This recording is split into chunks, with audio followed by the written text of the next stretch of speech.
দুনিয়ার সমস্ত পয়গম্বর অত্যাচারিত হলেন। শুধু তাই নয়, বিশ্ব নবী আখেরি জামানার পয়গম্বর নবী মুহাম্মদ রাসূলুল্লাহ সাল্লাল্লাহু আলাইহি ওয়াসাল্লাম জাতির কাছে আসলেন। তিনি এসে বললেন, ইয়া আইয়ুহান নাস কুলু লা ইলাহা ইল্লাল্লাহ। প্রথম দাওয়া শুনছেন কথা? রাসূলুল্লাহ বলছেন, ও জাতি, আমার রাসূল তো মক্কার রাসূল না শুধু, মদিনার রাসূল না শুধু, আরবি ভাষা ভাষীদের রাসূল না শুধু, আমার নবী কি নবী? চিল্লায় বলেন। তাই তিনি বলেছেন, ও বিশ্বের মানবতা, বিশ্বের মানব গোষ্ঠী, যদি মুক্তি পেতে চাও, নাজাত পেতে চাও, উচ্চারণ করো, বিশ্বাস করো, আমল করো, বলো লা ইলাহা ইল্লাল্লাহ। জোরে পড়েন, লা ইলাহা ইল্লাল্লাহ, লা ইলাহা ইল্লাল্লাহু মুহাম্মাদুর রাসূলুল্লাহ। আবু জাহেল বুঝছিল কলেমার অর্থ? কথা বলেন না কেন? আবু জাহেল বুঝছিল? উতবা, সাইবা, মুগিরার গোষ্ঠীরা বুঝছিল? বুঝেছে। তারপরে তারা চিন্তা করলো যে সর্বনাশ করছে, লা ইলাহা, কোন ইলাহ নাই, আইনদাতা নাই, বিধানদাতা নাই, তাহলে আমরা কি ঘরে বসে বসে কি করব? উনি নতুন একজন ইলাহ নিয়ে আসছে, আল্লাহ ছাড়া কোন ইলাহ নাই, তাহলে আমাদের কাজটা কি? প্রথমে তারা চেষ্টা করলো যে একটু দেখি নরম নরম ভাবে হয় নাকি। চলে গেল আবু তালেবের কাছে, আছে না হাদিসে, বলল, আবু তালেব, তুমি তো কুরাইশদের নেতা, তোমার ভাইয়ের ছেলে কয়টাই কি? কি আশ্চর্যজনক কথা! লা ইলাহা ইল্লাল্লাহ, আল্লাহ ছাড়া কোনো ইলাহ নাই, তা আমরা করব কি? তোমার ভাতিজাকে বুঝাও লা ইলাহা ইল্লাল্লাহর দাওয়াত বন্ধ করে দিক, এর বিনিময়ে টাকা লাগে টাকা দেব, সোনা লাগে সোনা দেব, যত সুন্দরী মেয়ে চায় তাও দেব, নেতৃত্ব চায় তাও দেব, তবু যেন কালেমার দাওয়াত না দেয়। আসিনে কা হাদিসে আছে কিনা? নবীজি যখন বাড়ি ফিরলেন, চাচা আবু তালেব নিজের কলিজার টুকরা সন্তান হযরত জাফর আলীর চাইতে তিনি ভালোবাসতেন কলিজার মতো করে মুহাম্মদ সাল্লাল্লাহু আলাইহি ওয়াসাল্লামকে। বলছে, বাবা, এমন কথা কেন বলো যাতে লোকেরা খেপে যায়? এই কথাগুলি বলো না, ওরা আমার কাছে এই সব প্রস্তাব দিয়ে গিয়েছে। রাসূলুল্লাহ প্রস্তাব শুনে এগ্রি করলেন? জি। আমার নবী বলেন, ও আমার চাচা আবু তালেব, প্রস্তাবকারীদেরকে শুনিয়ে দিন। হুজুরের সাথে তখন অনেক লোকজন নাকি? অনেক অস্ত্রপাতি? কিচ্ছু নাই, আল্লাহর শক্তি ছাড়া কিছুই না।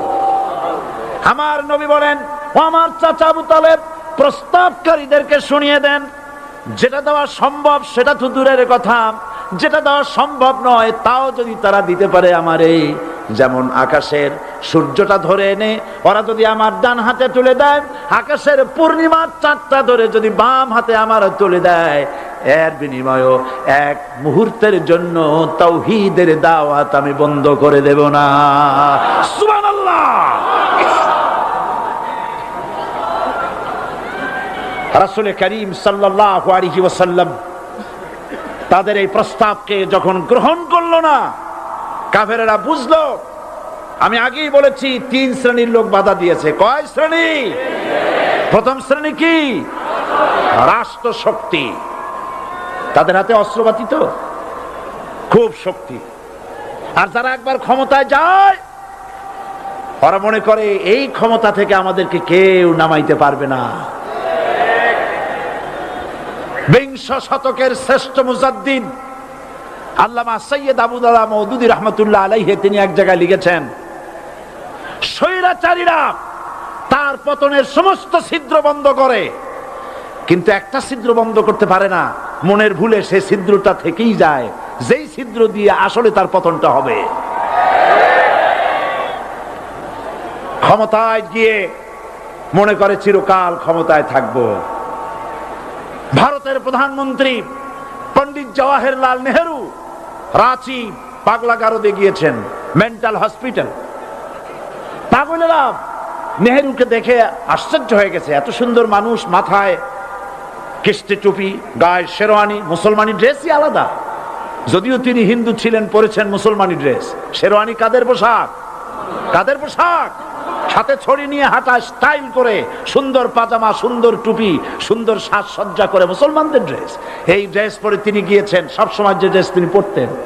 পাগলেরা জিজ্ঞেস করছে, তুমি কে গো? উনি বলছেন, আমারে চেনো নাই? আমি ভারতের প্রধানমন্ত্রী পণ্ডিত জওয়াহরলাল নেহেরু। পাগলেরা বলছে, ও সেই কথা। আমরাও যখন হসপিটালে আসছিলাম, এই তোমার মতো লম্বা লম্বা কথা আমরাও বলছি। থাকো আমাদের সাথে কিছুদিন, তোমার মাথাও ঠান্ডা হয়ে যাবে।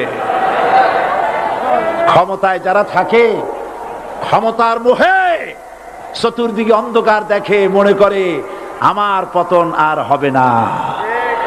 কিন্তু তোমাকে বুঝিবে যে গোকুলে বাড়ি শেষে। গাড়ির চাকা সব সময় উপরে থাকে না। গাড়ির চাকা সব সময় উপরে থাকলে গাড়ি তো চলবেই না। গাড়ির চাকা ঘোরে বলেই তো গাড়ি চলে। সুতরাং এই উপরে, তোমার চাকা উপরে এখন আছে বলে, তোমার দলের চাকা উপরে আছে বলে যারা মানুষের উপরে জুলুম করছো, আলেমদেরকে ধরতেছো, মুসল্লিদেরকে ধরে ধরে জেলে ঢুকাচ্ছ, সময় আসবে এমন ইন্দুরের গর্ত অপমানা পালাবার জন্য।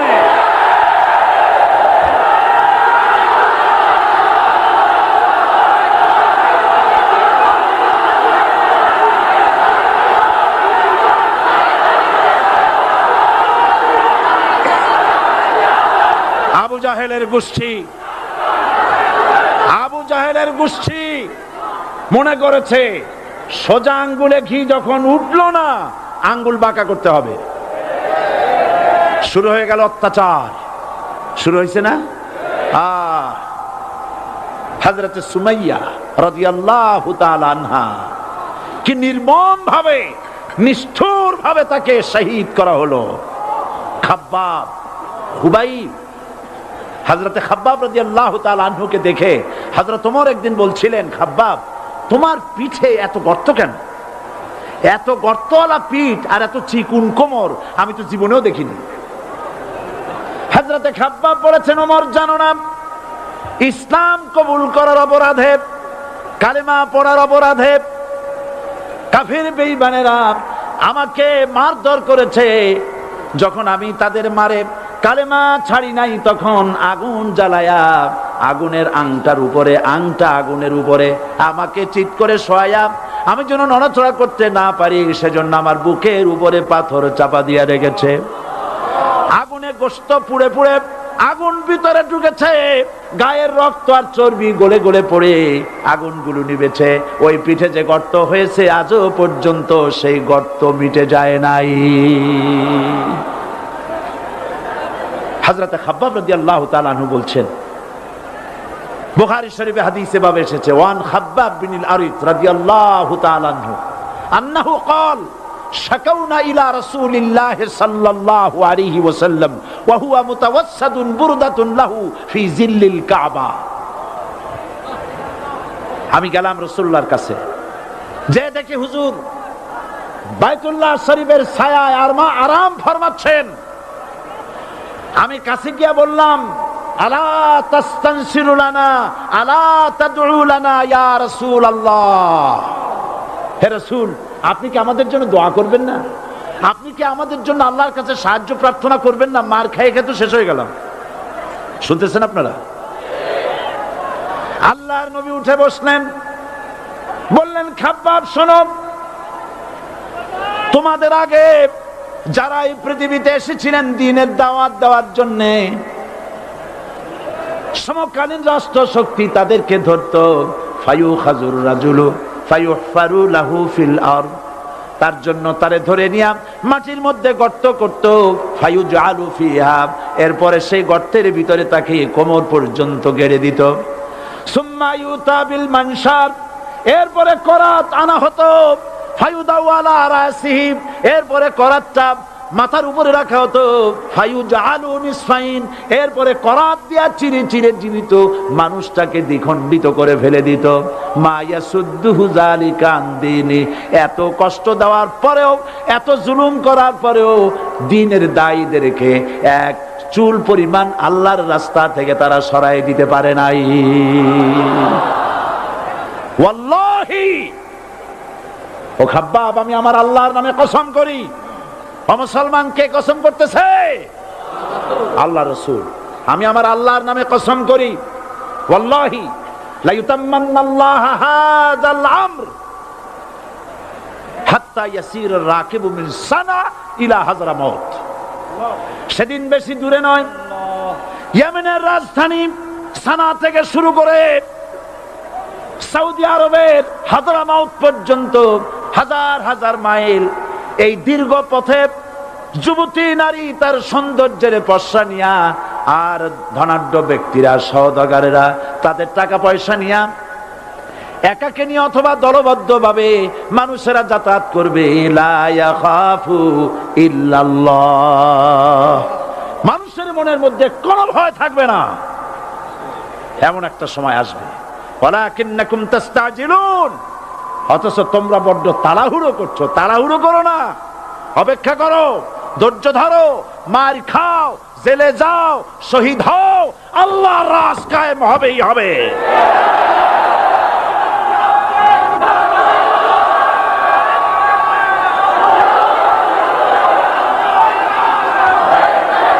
বিল্ডিং থেকে শিক্ষা গ্রহণ করুন। বিল্ডিং, ইমারত, দালান থেকে শিক্ষা গ্রহণ করুন। এই যেটা দালান আছে না পাশে, দেখতে পাচ্ছেন? এই দালান কি দিয়ে তৈরি করা হয়েছে বলেন? ইট।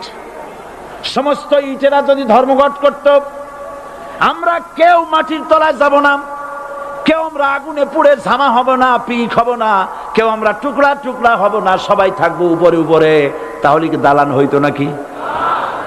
এই বিল্ডিং নির্মাণ করতে গিয়া ইটের যে স্যাক্রিফাইস, হাজার হাজার ইটকে পিক হতে হয়েছে, পুড়ে যেতে হয়েছে, খোয়া হতে হয়েছে, ভেঙে টুকরা টুকরা হয়ে 50 ফিট মাটির নিচে যেতে হয়েছে। তারপরে ইমারত গঠন হয়েছে, সুন্দর দালান তৈরি হয়েছে।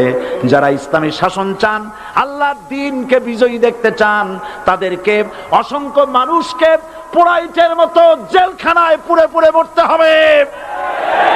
অসংখ্য মানুষকে ফাঁসির কাস্টে ঝুলতে হবে, গায়ের রক্ত দিতে হবে, শহীদ হতে হবে, তারপরে ইসলামের ইমারতটা কায়েম হয়ে যাবে। শায়ের, কবি কি সুন্দর করে বলছেন, কবি সুন্দর করে বলছেন, ये शहादत गाहे उल्फत में कदम रखना, ये शहादत गाहे उल्फत में कदम रखना, लोग समझते हैं आसा है मुसलमान होना। মানুষেরা মনে করে মুসলমান হওয়া খুব সহজ জিনিস। না, মুসলমান হওয়ার অর্থ হলো শাহাদাতের ঈদগাহে শামিল হয়ে যাওয়া।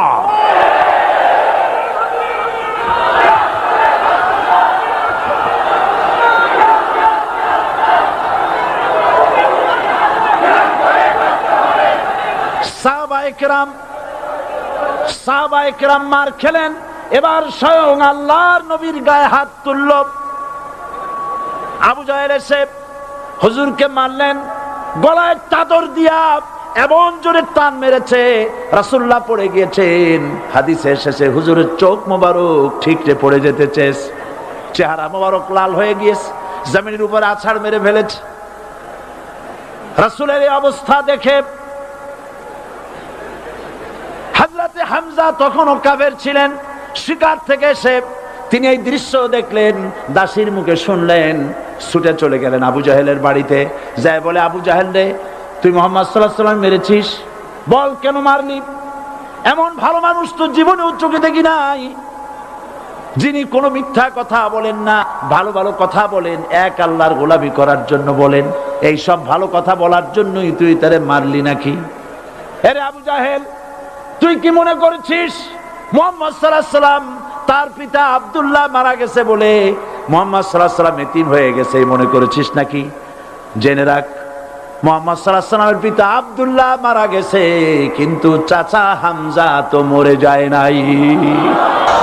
হাতের ধনুক দিয়া এমন জোরে আঘাত মারলেন, আবু জাহেলের মাথা ফেটে রক্ত ফিনকি দিয়ে বেরিয়ে এলো। হযরতে হামজা ঘরে ফিরে এসে রাসূল করিম সাল্লাল্লাহু আলাইহি ওয়াসাল্লামের মস্তক মোবারক কোলে উঠায় নিলেন আর বললেন, বাবা তোমাকে মেরেছে বলে আমি আবু জাহেলের মাথাটা ফাটাই দিয়ে আসছি, তুমি খুশি হও। হুজুর বলছেন, চাচা কার মাথা ফাটাইছো এইটা বলে আমারে খুশি করতে পারবা না। হযরত হামজা বলেন, তুমি কি হলে খুশি হবে? হুজুর বলেন, হামজা চাচা গো, আমি খুশি হব যদি একটিবার চাচা তোমার মুখে শুনতে পাই ঈমানের কালেমা। হযরত হামজা বলেন, মুহাম্মদ সাল্লাল্লাহু আলাইহি ওয়াসাল্লাম, আমি বুঝতে পেরেছি তুমি কোনো সাধারণ মানুষ নয়। সাধারণ মানুষ হলে পরে তুমি প্রতিশোধে বিশ্বাসী হতে, খুশি হতে। প্রতিশোধে বিশ্বাসী হও নাই, তুমি অবশ্যই আল্লাহর নবী, কোনো সন্দেহ আমার নাই। তুমি সাক্ষী থাকো, আমি পড়ে নিলাম, লা ইলাহা ইল্লাল্লাহু মুহাম্মাদুর রাসূলুল্লাহ। জোরে পড়ে, লা ইলাহা ইল্লাল্লাহু মুহাম্মাদুর রাসূলুল্লাহ। ঘাবড়াবার কারণ নাই। এর অর্থ এই নাই যে আপনারা কালেমার দাওয়াত দিবেন আর রাষ্ট্রশক্তি আপনারে পিটাইতেই থাকবে, আপনার কোনদিন আপনার সুদিন ফিরে আসবে না। বিষয়টা কি এমন না।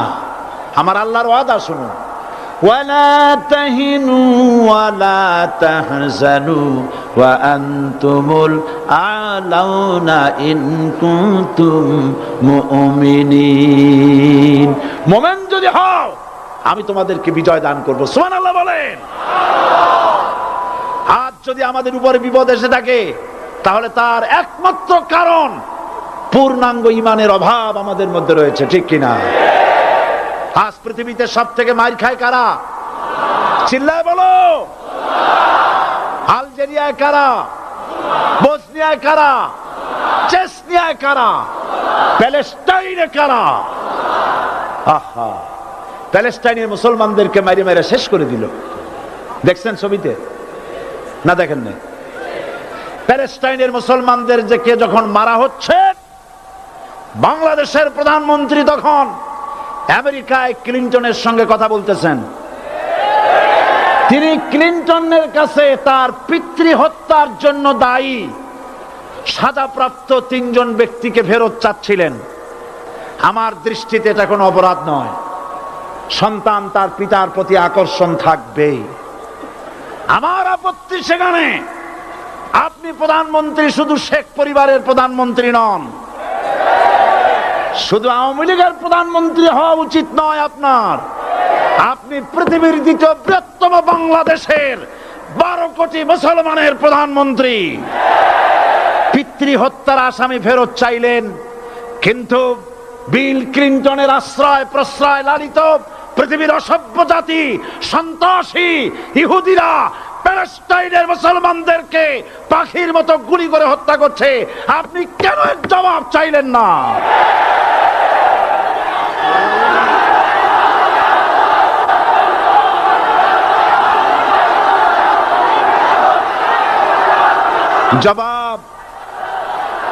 জবাব আপনি চাইতে পারবেন না, কারণ মুনাফিকদের সাহস হয় না, সাহস হয় মুমিন ব্যক্তি। বিল ক্লিনটনকে বলা দরকার ছিল, এই ইসরায়েলকে তোমরাই বসিয়েছো, মধ্যপ্রাচ্যের বিষ ফোড়ায় পরিণত করেছো তোমরা। তবে হ্যাঁ, যুরিবাত আলাইহিমুয যিল্লাতু ওয়াল মাসকানা ওয়া বাউ বিগাদাবিন মিনাল্লাহ। আল্লাহর গজব আসবে, ইহুদিরা পৃথিবী থেকে নিশ্চিহ্ন হবেই হবে ইনশাআল্লাহ। দেখেছেন তাকায়া প্যালেস্টাইনে ইসরায়েলিরা হেলিকপ্টার, গানশিপ, কামান, বোমা নিক্ষেপ করছে, আর প্যালেস্টাইনের শিশু, কিশোর, যুবকেরা ইহুদিদের নিক্ষিপ্ত বোমা আর কামানের মোকাবেলা করতেছে পাথর দিয়ে। আমি আমার অন্তরের অন্তঃস্থল থেকে ধন্যবাদ জানাই, মোবারকবাদ জানাই খালিদ বিন ওলীদের উত্তরসূরি, খাব্বাব খোবাইবের উত্তরসূরি প্যালেস্টাইনের ওই সব যুবকদেরকে যারা কাফের বেঈমান ইহুদিদের মোকাবেলা করতেছে ইট আর পাথর দিয়ে। আর আমি আমার অন্তরের অন্তঃস্থলের সমস্ত ঘৃণা দিয়ে আমি ধিক্কার জানাই পৃথিবীর মুসলিম শাসকদেরকে, যারা মুসলমানদের মার দেখে চুপ করে যারা বসে আছে।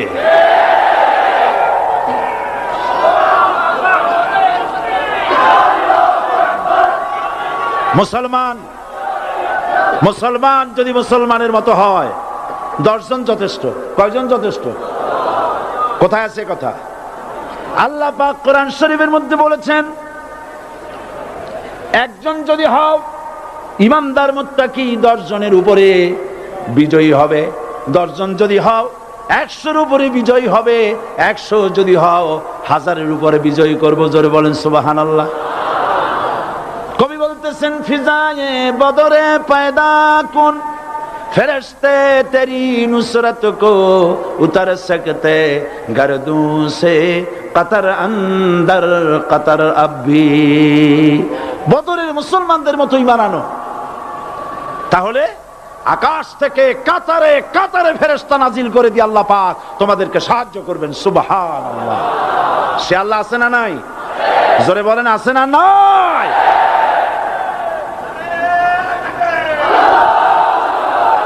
সেই আল্লাহ রাব্বুল আলামিন কোরআনে কারীমের ভিতরে আয়াতুল কুরসির মধ্যে বলে দিয়েছেন, আল্লাহু লা ইলাহা ইল্লা হুয়াল হাইয়ুল কাইয়্যুম। প্রাণ খুলে সবাই পড়েন, বসা মানুষ, দাঁড়ানো মানুষ। আল্লাহু লা ইলাহা ইল্লা হুয়াল হাইয়ুল কাইয়্যুম। আল্লাহ রাব্বুল আলামিন, তিনি ছাড়া কোনো ইলাহ নাই, তিনি সার্বভৌমত্বের মালিক, কেউ নাই আল্লাহ ছাড়া। এই কথা মানুষকে ঘোষণা করতে হবে। বাধা, এই কথা বললেই বাধা দেবে কয় শ্রেণীর লোক? 3 শ্রেণী। প্রথম শ্রেণী হচ্ছে কে? রাষ্ট্রশক্তি। আজও তারা বাধা দিচ্ছে। আল্লাহর আইন দিয়ে দেশ চালাও, তারা তাদের মন মর্জি মোতাবেক আইন দিয়ে দেশ চালাবে। আল্লাহ পাক বলছেন, আলা আলাহুল খালকু ওয়াল আমরু। সৃষ্টি যার, আইন চলবে তার। কারো বাবার আইন চলতে পারে না, নিজেদের তৈরি করা আইন চলবে না। ইনিল হুকমু ইল্লা লিল্লাহ। একমাত্র আইন চলবে কার? এই আইন রাসূল করিম সাল্লাল্লাহু আলাইহি ওয়াসাল্লাম মদিনায় কোরআন দিয়ে প্রতিষ্ঠিত করেছিলেন। আল্লাহর বিধান, আল্লাহর সার্বভৌমত্ব কায়েম করেছিলেন। কোরআন সংবিধান হলো, চুরি বন্ধ হলো, ডাকাতি বন্ধ হলো, জেনা বন্ধ হলো, হত্যা বন্ধ হলো, ধর্ষণ বন্ধ হলো, সব কিছু বন্ধ হয়ে গিয়ে মুসলমানেরা শান্তি লাভ করলো, পৃথিবীর মানুষ শান্তি লাভ করলো। সুবহানাল্লাহ বিহামদিহি। আজ মুসলমানেরা শত্রু চেনে না, বন্ধু চেনে না। বন্ধুকে বানায়েছে শত্রু, শত্রুকে বানায়েছে বন্ধু। কে বন্ধু কে শত্রু চিনাই দিবেন কে? আল্লাহ। বলেন, কে দিবেন? আল্লাহ রাব্বুল আলামিন কোরআনে কারীমের মধ্যে পরিষ্কার করে বলেছেন, লাতাজিদান্না শাদ্দান নাসি আদাওয়াতান লিল্লাযীনা আমানুল ইয়াহুদা ওয়াল্লাযীনা আশরাকু। আল্লাহ পাক বলছেন, হে রাসূল, মানুষের ভিতরে 2টা শ্রেণী মুমিনদের জন্য সব থেকে জঘন্য দুশমন। কয়টা শ্রেণী? 2টা। একটা হলো ইহুদ, আর একটা হলো মুশরিক। একটা হলো ইহুদি, আর একটা হলো মুশরিক। এটা হলো তোমাদের দুশমন। আর আজ আমাদের দেশে, পৃথিবীর বিভিন্ন দেশে মুসলমানেরা মুশরিকদের সঙ্গে সম্প্রীতি বাড়াচ্ছে, মুসলমানদের সাথে শত্রুতা বাড়াচ্ছে। আজ আমার দেশে পূজা পার্বণে বাধা নাই। পূজা পার্বণে বাধা আছে? পূজা পার্বণে বাধা নাই। বাধা কোথায়? কোরআন শরীফের তাফসীর মাহফিলে। কোরআনের তাফসীরের মাহফিলে বাধা দেওয়া হচ্ছে। গান বাজনায় 144 ধারা নাই, কিন্তু কোরআন শরীফের মাহফিলে 144 ধারা দেওয়া হচ্ছে। যারা দিচ্ছে তারা আবার ওমরাও করে, হজও করে। ওরা আমাদের বলে আমরা নাকি ধর্মের নামে রাজনীতি করি। বলে না? আমরা নাকি ধর্মের নামে রাজনীতি করি। আমি বলি, ধর্মের নামে আমরা রাজনীতি করি না, আমরা ধর্মীয় রাজনীতি করি। কথাটা বুঝে আসছে কিনা? ধর্মের নামে রাজনীতি তো সেই ব্যক্তি করে 1996 সনের নির্বাচনের আগে যিনি মাথায় পট্টি বেঁধেছিলেন, যিনি শপথ গ্রহণের সময় হাতে তসবিহ পড়েছিলেন। ধর্মের নামে রাজনীতি তিনি করেছেন। আজ আজ অনেকগুলি ডিগ্রি পেয়েছেন তিনি, অনেকগুলি ডিগ্রি পেয়েছেন। কয়টা? মুখস্থ হয়ে গেছে আপনাদের। শকুনেরা, শকুন যদি গরুর গোশত কিনে খাওয়া লাগতো, 80 টাকা কেজি দরে শকুনে এত গোশত কিনে খাইতে পারতো না। লেখাপড়া করে যদি ডিগ্রি নেওয়া লাগতো, এত ডিগ্রি কপালে জুটতো না।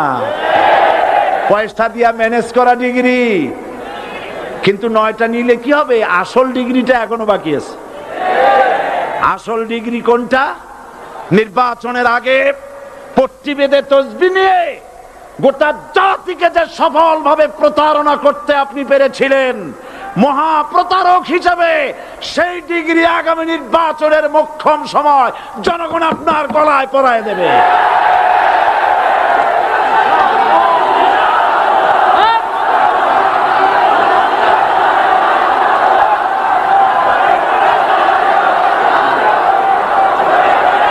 সুতরাং ধর্মের নামে রাজনীতি নয়, আমরা ধর্মীয় রাজনীতি করি, আমরা এই কোরআনের রাজনীতি করি।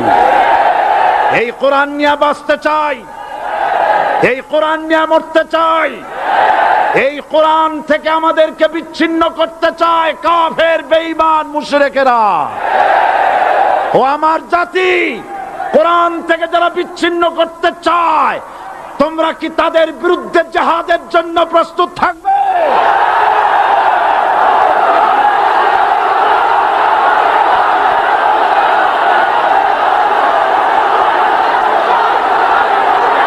বসেন, বসেন, বসেন, বসেন, বসেন। আমি বুঝতে পেরেছি বিষয়টা কি। আসরের পরের থেকে বসা তো, সুযোগ পাইয়া খাড়া হইয়া কোমর সোজা করলেন। বসেন, সবাই বসেন। কোমর সোজা হয়ে গেছে, বসেন। এত বড় মাহফিল, জীবনে আর একটা পাবো নিশ্চয়তা আছে কি? জোরে বলেন, আছে? আজ আমাকে কথা বলতেই হবে ইনশাআল্লাহ, কারণ আগামীতে আবার আপনাদের সাথে দেখা হবে কিনা আমি জানি না।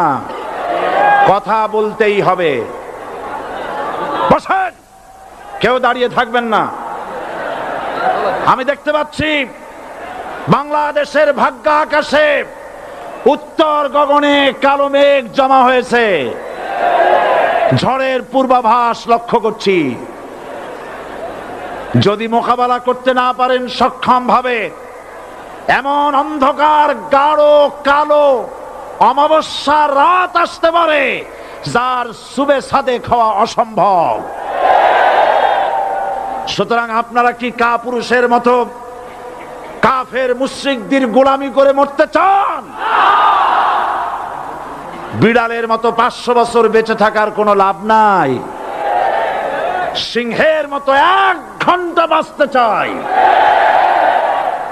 আমাদেরকে বলা হয় সাম্প্রদায়িক উস্কানিমূলক কথা নাকি আমি বলি। পত্রপত্রিকা দিছে না তারা? সাম্প্রদায়িক উস্কানি কথা, সাম্প্রদায়িক উস্কানিমূলক কথা বলি।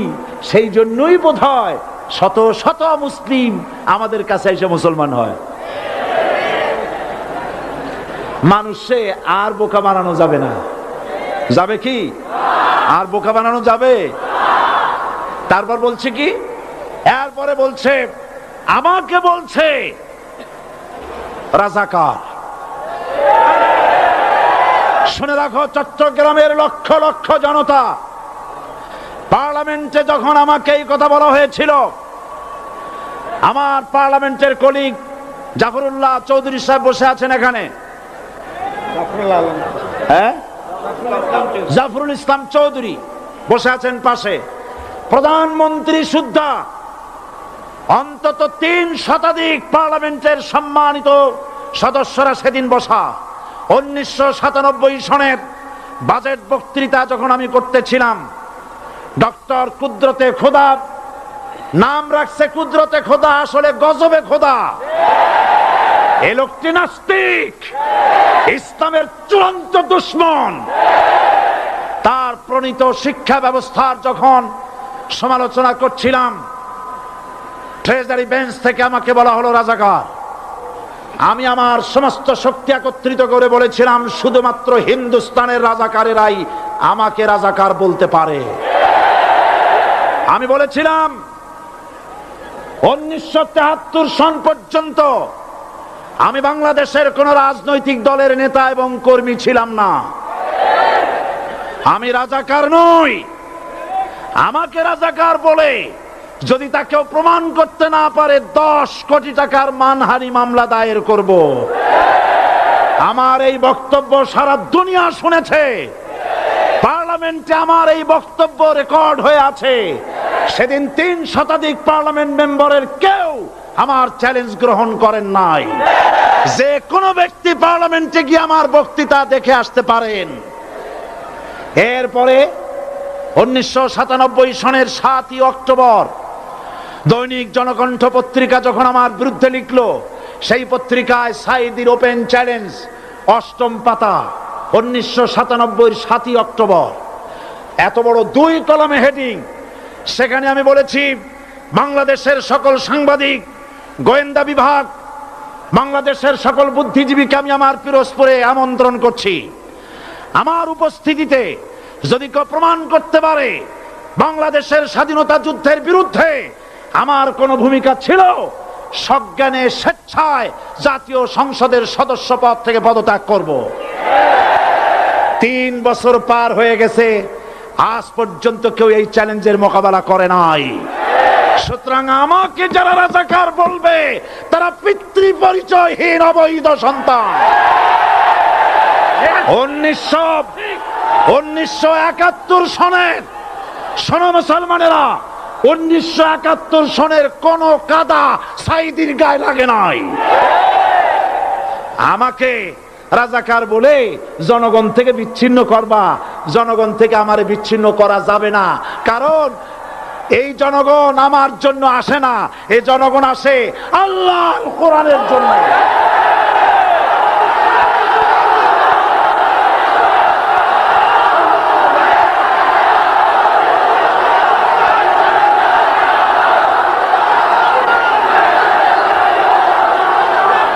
আজকে আজ যারা ইসলামের কথা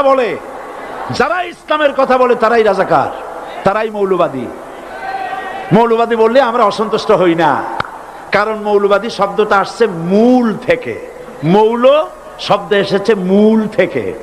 মূলবাদী তার মানে যারা মূলে আছে। মূল হলো কোরআন, মূল হলো হাদিস, মূল হলেন আল্লাহ, মূল হলেন আল্লাহ রসুল। আমরা আছি মূলে। এখন বলেন তো, মূলের শক্তি বেশি না আগার শক্তি বেশি? আমাদের যারা মৌলবাদী বলে ওরা হলো আগাবাদী।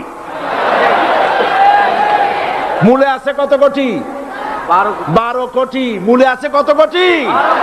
আর আমাদের যারা মৌলবাদী বলে ওই থাকো গাছের আগায়, আমরা মূলে। লাভালাভি বেশি করবা না, 12 কোটিতে গাছের গোড়া আসতে নানা দেবে, মামু বাড়ি দিল্লি গিয়ে পড়বা, বাংলার জমিনে জায়গা হবে না। এ কথা বিশ্বাস করো। বাংলাদেশের মুসলমানদের শরীরে 1 বিন্দু রক্ত থাকতে শয়তানের তৈরি করা ধর্ম নিরপেক্ষ মতবাদ বাংলার জমিনে কায়েম হতে দেওয়া হবে না, হবে না।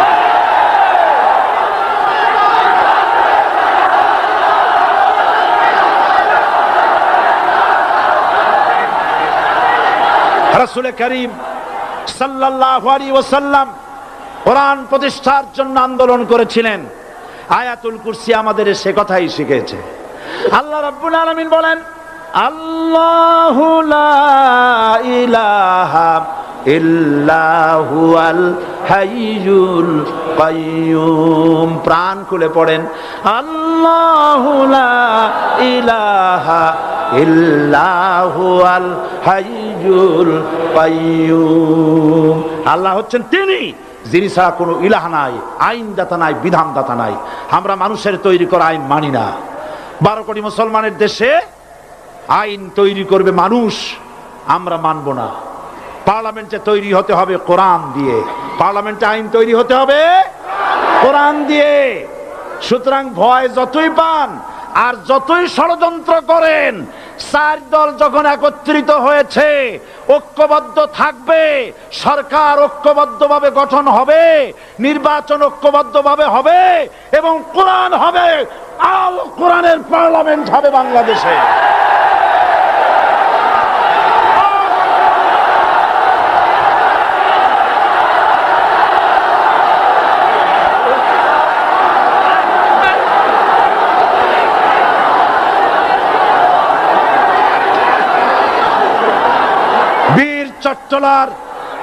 বীর চট্টলার মুসলমানেরা স্বাধীনতার ঘোষণা, এই চট্টগ্রাম থেকে স্বাধীনতার মহান ঘোষক প্রেসিডেন্ট জিয়াউর রহমান সাহেব দিয়েছিলেন। এই চট্টগ্রাম থেকেই ইসলামী রাষ্ট্রের ঘোষণা হবে।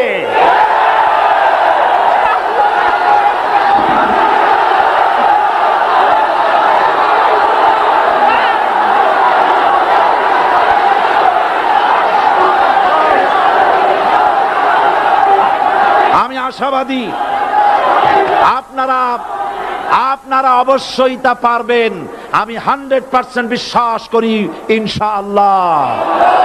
কারণ যে ষড়যন্ত্রের মোকাবেলা করে স্থানীয় রাজনৈতিক দলের নেতৃবৃন্দ কোরআনের মাহফিল সিনায় এনেছেন, আমি প্রথম দিনই বলেছি চট্টগ্রাম তাফসিরুল কোরআন মাহফিল কোন রাজনৈতিক দলের প্রতিনিধিত্ব করে না।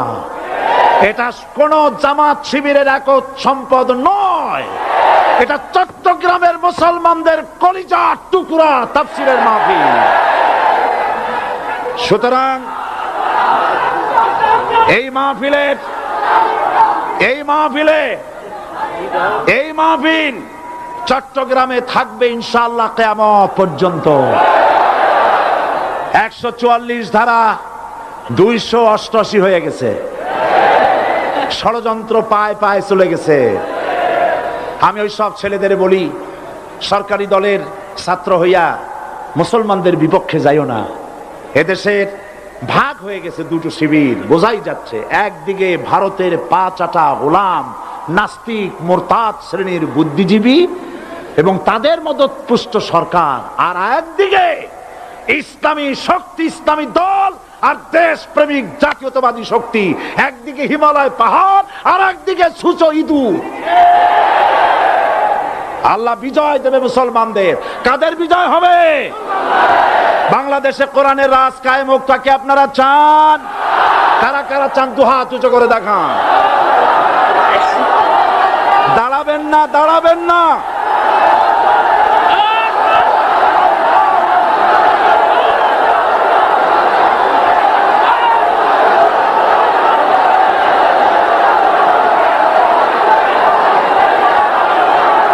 বসুন,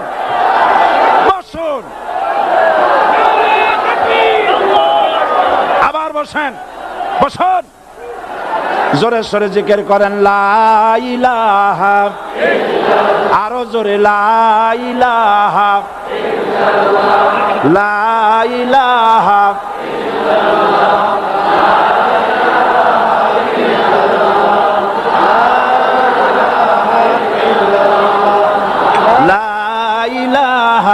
ইল্লাল্লাহ, লা ইলাহা ইল্লাল্লাহ, লা ইলাহা ইল্লাল্লাহ মুহাম্মাদুর রাসূলুল্লাহ। যারা যেখানে দাঁড়িয়েছেন বসুন। 3 শ্রেণীর লোকেরা আল্লাহর কালেমায় বাধা দিয়েছে। কয় শ্রেণী? একটা হলো রাষ্ট্রশক্তি, 2 নম্বরে মনে আছে ধনাঢ্য পুঁজিপতির গোষ্ঠী, ওরাও বাধা দিয়েছে। কারণ ইসলামকে বলা হয় পুঁজিবাদের আশ্রয়স্থল। নাউজুবিল্লাহ। সর্বপ্রথম ইসলাম কবুল করেছে কারা? ধনীরা না গরিবরা? কারা? গরিবেরা। সুতরাং ধনাঢ্য ব্যক্তিরা মনে করলো যে আমাদের তো সর্বনাশ হয়ে যাবে, আমরা দাসী ধরে রাখতে পারবো না, আমরা মানুষকে শোষণ করতে পারবো না, যে নতুন কলেমার দাওয়াত আসছে। সুতরাং সরকারের হাতকে তারা পয়সা দিয়া শক্ত করেছে আর বলেছে যত টাকা লাগে এই লোকগুলারে ঠ্যাঙ্গান। আজও আছে কিনা? তা আছে কিনা? 3 নম্বরে বাধা দিয়েছে ধর্মের নামের এক শ্রেণীর কায়েমি স্বার্থবাদী শক্তি, যার সম্পর্কে সূরা তাওবায় আল্লাহ পাক বলেছেন ইন্না কাসীরাম মিনাল আহবারি ওয়ার রুহবান লা ইয়াকুলুনা আমওয়ালান নাস বিল বাতিল ওয়া ইয়াসুদ্দুনা আন সাবিলিল্লাহ। ইহুদি আহলে কিতাবদের মধ্যে এক শ্রেণীর বুজুর্গ ধরনের লোক, দরবেশ জাতীয় লোক, যারা নাকি মানুষের সম্পদকে বাতিল পন্থায় ভক্ষণ করে, ওয়াসুদ্দুনা আন সাবিলিল্লাহ, এবং আল্লাহর রাস্তায় চলার জন্য মানুষকে বাধা প্রদান করে। এত বড় বিশাল মাহফিলে আপনি দাঁড়ায়া কোন মানুষকে কষ্ট দিবেন না, জায়েজ নাই। মুসলমানদেরকে কষ্ট দেওয়া কবিরা গুনাহ। বুঝতে পেরেছেন? যে যেখানে দাঁড়িয়েছে আপনারা বসা মানুষেরা তাদেরকে বসায় দেন। সুতরাং এই কালেমার দাওয়াত যখন হযরতে মুসা আলাইহিস সালাম দিলেন, ফিরআউন বলল আমি তো জানি না যে আমি ছাড়া আরো কোন ইলাহ আছে, আইনদাতা তো আমি, তুমি নতুন কোথা থেকে আইনদাতা নিয়ে আসছো? ফিরআউন বলছে দেখো, আমারে বাদ দিয়া যদি অন্য কাউকে ইলাহ বলে তুমি মানো আর সেই শিক্ষা যদি যে জাতিকে দাও, তাহলে আমি তোমাকে ধরে লাআজআলান্নাকা মিনাল মাসজুনিন, আমি তোমাকে কারারুদ্ধ করব, আমি তোমাকে জেলখানায় ঢুকিয়ে দেব। রাষ্ট্র শক্তি প্রথম বাধা দিল কারা? বলেন সবাই। সেই বাধা কি ওখানে শেষ হয়েছে না এখনো আছে? আছে কিনা জোরে বলেন। আমি তোমাকে জেলখানায় ঢুকাবো। হযরতে মুসা আলাইহিস সালাম বলেন ফিরআউন রে, জেলের ভয় আমি করি না, আমার কি জেলের ভয় দেখায়া লাভ নাই, আমি আল্লাহ পাকের পয়গম্বর হযরতে মুসা আলাইহিস সালাম। ফিরআউনের দলবল আছে, লোক লস্কর আছে, তার অস্ত্রের অভাব নাই। আল্লাহ রাব্বুল আলামিন মুসা আলাইহিস সালামের কাছে একটা অস্ত্র দিয়া দিলেন। দিছিলেন কিনা? আল্লাহ পাক হযরত মুসা কি বলেছেন? ওয়া মা তিলকা বিয়ামিনিকা ইয়া মুসা, মুসা রে তোমার হাতে ওটা কি? মুসা আলাইহিস সালাম বললেন এটা লাঠি। আল্লাহ পাক বললেন ফেলে দাও লাঠি। লাঠি ফালায় দিলেন, কি হয়ে গেল? হিয়া হাইয়াতুন তাসআ, লাঠি হয়ে গেল। এখন লাঠি পড়ে সাপ হয়ে গেল। সাপ দেখে নবী হোক, ওলি হোক, সাহাবী হোক আর আলেম হোক, সাপ দেখলে ভয় করে না মানুষের? মুসা আলাইহিস সালাম ভয় পেয়েছে। আল্লাহ রাব্বুল আলামিন হযরত মুসাকে শোনায় দিলেন, খুযহা ওয়া লা তাখাফ সানুঈদুহা সিরাতাহাল উলা, খুয ধরো, লা তাখাফ ভয় পেও না। আল্লাহ বলছেন ধরো, ভয় পেও না। ধরার সঙ্গে সঙ্গে স্বাভাবিক অবস্থায় ফিরে আসবে, আবার লাঠি হয়ে যাবে। এখন আল্লাহ বলছেন ধরো। মুসা আলাইহিস সালাম কি ভয় পাওয়া উচিত হবে? উচিত হবে? মুসা আলাইহিস সালাম কি ভয় পাইছিলেন?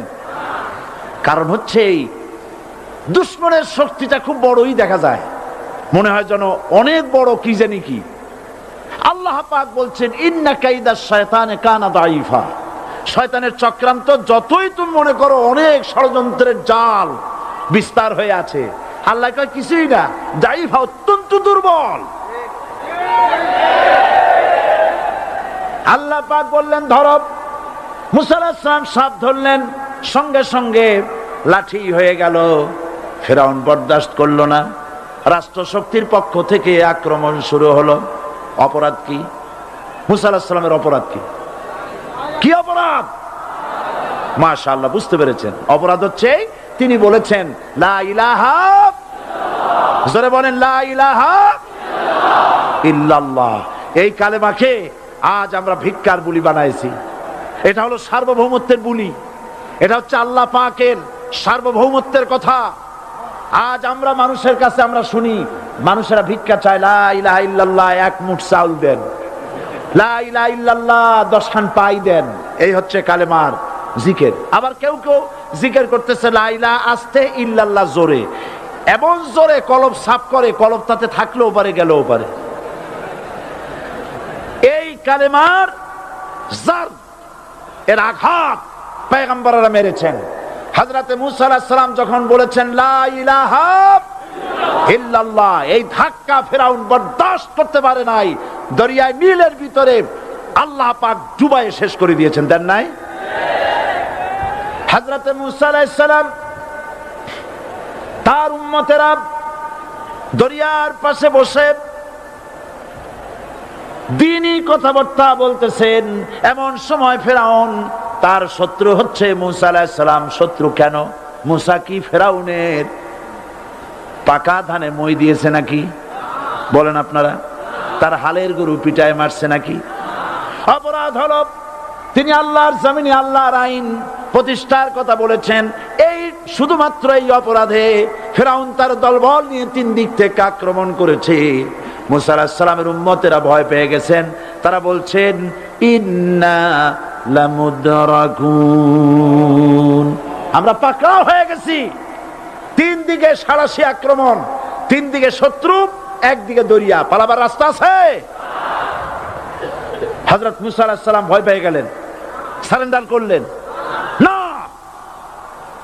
হযরত মূসা আলাইহিস সালাম বললেন কাল্লা, কখনো নয়, ভয় পাওয়ার কোনো কারণ নাই। রব্বি সায়াহদিন, অবশ্যই আমার রব আমার জন্য রাস্তা করে দিবেন। ভয় পাইও না, আমার রব রাস্তা করে দিবেন। আল্লাহ রাব্বুল আলামিন হযরত মূসা আলাইহিস সালামকে অর্ডার করলেন, হাতের লাঠি দিয়া দরিয়ার উপরে আঘাত করো। হযরতে মূসা আলাইহিস সালাম দরিয়ার উপরে আঘাত করলেন। রাস্তা ছিল দরকার একটার, এক বাড়িতে আল্লাহর হুকুমে লাঠি দিয়ে একটি আঘাত করার সঙ্গে সঙ্গে হযরত মূসার তার সঙ্গী সাথী দরিয়া পার হওয়ার জন্য দরিয়ার মধ্যে দিয়ে আল্লাহ 12টা রাস্তা পয়দা করে দিলেন। সে আল্লাহ আছে না নাই? এত আসতে বলেন কেন? ভয় পাওয়ার কারণ আছে? রাষ্ট্র শক্তি বাধা দিয়েছে সমস্ত নবীদেরকে। কেন? নবীদের চরিত্র খারাপ? জোরে বলেন, নবীদের চরিত্র খারাপ? নবীদের চাইতে মাসুম বেগুনাহ উন্নত চরিত্রের মানুষ আল্লাহর আকাশের নিচের জমিনের উপরে আর হয় নাই। তোমরা যে সব নেতাদের পিছনে দৌড়াও, অমুকের সৈনিক, নেতা নেতা করে মরো, এইসব নেতা যাদের পিছনে দৌড়াও, এই নেতাগুলি, আমি জিজ্ঞেস করি আপনাদেরকে, এই নেতাগুলি জীবনে একবারও জেনা করে নাই। এ ব্যাপারে অনুসারীরা আপনারা কি নিশ্চিত? মিথ্যা কথা জীবনেও কয় নাই, প্রতারণা করে নাই, ঠাট্টা করে নাই, বিদ্রুপ করে নাই, মদ খায় নাই, মানুষ হত্যা করে নাই। কিসের নেতা? নেতা হচ্ছেন সেই ব্যক্তি যিনি বলেছেন, ও আমার স্ত্রীরা, ও আমার সাহাবীরা, রাতের আধারে আমার মধ্যে যা আচরণ দেখতে পাও, দিনের আলোতে আমার মধ্যে যা দেখতে পাও, সবগুলি খুলে খুলে মানুষের কাছে বলে দাও। তার নাম বিশ্বনবী মুহাম্মদ রাসূলুল্লাহ সাল্লাল্লাহু আলাইহি ওয়াসাল্লাম।